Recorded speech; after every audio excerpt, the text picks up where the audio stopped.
राजस्थान की कई विधानसभा सीटों पर उपचुनाव होने जा रहा है। कई नेताओं के टिकट कटने से नेता निर्दलीय चुनाव मैदान में हैं। आरोप प्रत्यारोप पार्टियों पर लगा रहे हैं। आज जय आहूजा ने निर्दलीय चुनाव लड़ने की ताल ठोक दी है। उन्होंने कांग्रेस और भाजपा पर जोरदार हमला बोला है। सबसे पहले खबरें देखने के लिए 7 टीवी हरियाणा न्यूज़ चैनल को सब्सक्राइब करें। देखिए वीडियो में आगे। जय आहूजा बेचारा नहीं है। जय आहूजा दुश्मनों की छाती पे भाले की तरह, महाराणा प्रताप की तरह भाला गाड़ के बात करेगा, दोनों हाथ में तलवार लेके बात करेगा और मां भवानी का चैतन्य लगा के बात करेगा।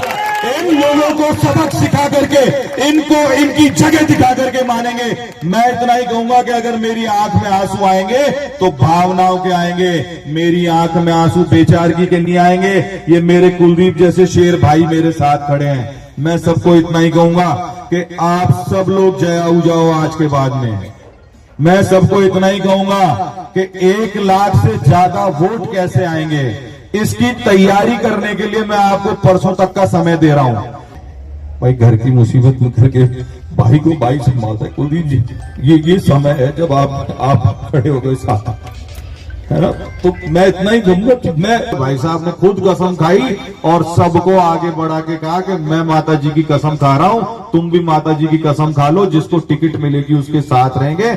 मेरा प्रश्न ये है कि वचन भंग करने वाले, मंदिर और गुरुद्वारों में झूठी कसम खाने वाले, अपनी बात पे नहीं रहने वाले, पार्टी जिसकी कल तक माती आज पार्टी को डाकण बताने वाले लोग अगर सही हैं, तो क्या यही तरीका होना चाहिए? आपको ये तय करना है कि आपका नेतृत्व चरित्रवान, सच्चे और अच्छे लोग करेंगे, या आपका नेतृत्व झूठे, मटकार, लंपट, कपटी, धोखा देने वाले और पीठ में छुरा मारने वाले करेंगे।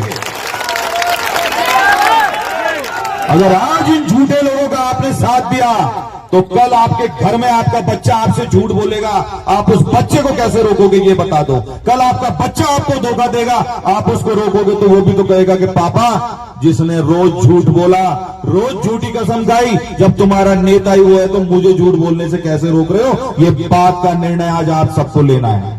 मेरी पीड़ा ये नहीं है कि टिकट किसको दे दिया, मेरी पीड़ा ये है कि जब मैं सहजपुर में जाता हूं और वहां पे सहजपुर में भाई जयपाल के बुलावे पे जाता हूं और वहां पे जाके कहता हूं आप सरकारी जमीनों पे कब्जा मत करो, आप गोचरे पे कब्जा मत करो, आप इस तरीके की हरकतें मत करो। अगर ऐसी हरकतें करोगे तो ईंट का जवाब पत्थर से मिलेगा और समय आएगा तो हम इन कब्रों को भी उखड़वाना हमारी मजबूरी होगी। तुम्हारे गांव में 3-3 कब्रिस्तान है, वहां ले जाके क्यों नहीं दफनाते? लेकिन नहीं, 2 घंटे बाद ही अगला पहुंच के कहता है कि बाहर से आगे लोग भाईचारा खराब करते हैं। अरे क्या हम अमेरिका से आए भाई? मेरे पुर के खैरथल में रहते थे। 1993 में आहूजा साहब ने रामगढ़ से पहला चुनाव लड़ा। जब तुमको मुंह धोने के लक्षण नहीं थे तब आहूजा साहब पहला चुनाव लड़ चुके थे और उनको पहला चुनाव लड़ा चुके थे। तो तुम बताओगे कौन कहाँ का है? आज तक वाराणसी वालों ने जब मोदी जी को ये नहीं कहा कि आप बाहर से आके चुनाव लड़ रहे हो, तो खैरथल का रहने वाला आदमी अगर अपनी पूरी जिंदगी रामगढ़ में लगा देता है तो क्या हम बाहर के? ये प्रश्न आपसे पूछता हूं मैं। हमारे एससी के लोग हैं, एक हमारे राय सिख समाज के लोग हैं और एक हमारे ओड राजपूत समाज के लोग हैं। मैं जहां भी गया मैंने हमेशा गांव में लोगों को कहा कि इन समाजों की स्थिति सुधारने के लिए हमको जी जान से परिश्रम करना पड़ेगा। भाई चैन सुख यही होगा। उसके घर का रास्ता बंद कर दिया था कोयडा करमाली में, हालात वो बना दिए कि नसरू प्रधान को जाके गेट उतरवाने पड़े, रास्ता खुलवाना पड़ा और सारी दुनिया को व्हाट्सएप पे फोटो भेजे कि भैया कल बुलडोजर मत भेजना, हमने गेट उखड़वा दिया है। अपने इलाके में मैं दसियों करीब 70 ऐसे केस आपको बता सकता हूं पिछले 10 महीने के मेरे कार्यकाल के, जिन 70 जमीनें एससी समाज की और बाकी अन्य हमारे प्रजापत समाज की, राजपूत समाज की, मैंने पुलिस के और प्रशासन के जरिए उनसे खाली करवा के उनको उनका कब्जा वापस दिलाया है, उनको उनका हक दिलाया। अपराध है? अगर ये अपराध है तो जय आहूजा को टिकट नहीं मिलना चाहिए। अगर चैन सुख के घर का कोयडा करमाली में रास्ता खुलवाना अपराध है तो जय आहूजा को टिकट नहीं मिलना चाहिए। अगर सरकारी जमीन पे जबरन कब्रिस्तान बनाने के प्रयास को रोकना अगर मैंने जिम्मेदारी करके उठाया ये जिम्मा, तो मेरे को टिकट नहीं मिलना चाहिए। अगर मैं आंख में आंख डाल के बात करने का हौसला रखता हूं और पार्टी में सिर्फ तरले खाने वाले और जूते चाटने वाले लोग ही चलेंगे तो मुझे टिकट बिल्कुल नहीं मिलना चाहिए। अब जिंदाबाद। एक भाई हमारे कह रहे थे कि मेरे दोनों बच्चे गुम हो गए थे। मैं उनको यही कहना चाहूंगा, मेरी भी तो बेटी है, मेरा भी तो बेटा है, चाहे हिंदू हो चाहे मुसलमान हो। मैं फिर कह रहा हूं, मैं कोई मेवों के व्यक्तिगत खिलाफ नहीं हूं। आज हमारे बिल्ला भैया बैठे हैं यहाँ पे, कैमासा में हमारे बूथ अध्यक्ष होते हैं, पूरा गांव इनके पीछे पड़ा रहता है। दूसरा, किसी के झगड़े में मर्डर हो गया, इनका नाम नामजद कर दिया।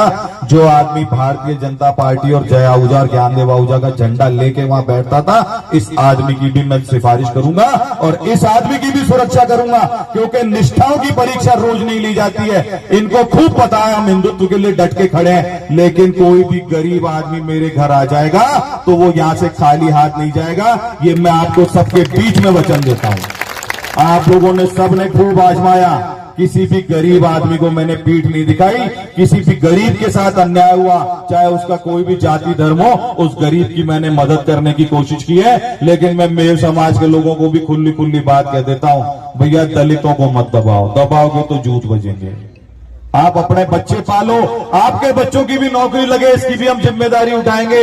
आपके बच्चे भी खेले कूदे आगे बढ़े, इसके लिए भी हम तैयार हैं। लेकिन आप नाजायज अत्याचार में अगर किसी के साथ खड़े हो जाओगे तो बिना आमने सामने हो जाएंगे, लठ बजाने की नौबत आएगी तो लठ 100% बजेंगे। हमारा आपसे कोई विरोध नहीं है, लेकिन आप अपने यहाँ जो भी अल्पसंख्यक समाज रह गए, एससी, प्रजापत, हमारे राय सिख हैं, कहीं पे कहीं हमारे और राजपूत हैं, इनके साथ अगर कोई अत्याचार करेगा गरीब गुरबे के साथ में, तो जय आहूजा के होते हुए वो अत्याचार कभी भी नहीं होने दिया जाएगा। पार्टियां आती जाती रहेंगी, टिकट आते जाते रहेंगे, पर आपकी गर्दन हम ऐसे आदमी के हाथ में नहीं जाने देंगे जो जुबेर खान के पैसे से चुनाव लड़ा, जो वैचारिक रूप से पूरी तरह कॉम्प्रोमाइज है, जिसकी विचारधारा सीधे सीधे उनकी गोद में बैठ के चलती है। ऐसे आदमी को आप निरीह गरीब गुरबों की, हमारे एससी के लोगों की, हमारे प्रजापतों की, हमारे और राजपूतों की, हमारे गरीब राय सिखों की गर्दन ऐसे कपटियों के हाथ में चली जाए तो भैया एक बात बताओ, जब कांग्रेस का राज होगा, जब भी तुम्हारे पे अत्याचार होंगे और बीजेपी में ऐसे आदमी को कमान दे दी जाएगी, जब भी तुम्हारे पे अत्याचार होंगे, एक बात बताओ, ये लड़ाई लड़ेगा तो कौन लड़ेगा? ये सबसे बड़ी ताकत है।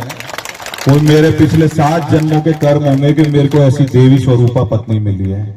अच्छे में बुरे में जीवन के हर मोड़ पर 25 साल हो जाएंगे इस साल हमको 9 दिसंबर को, ये मेरे साथ खड़ी रही है।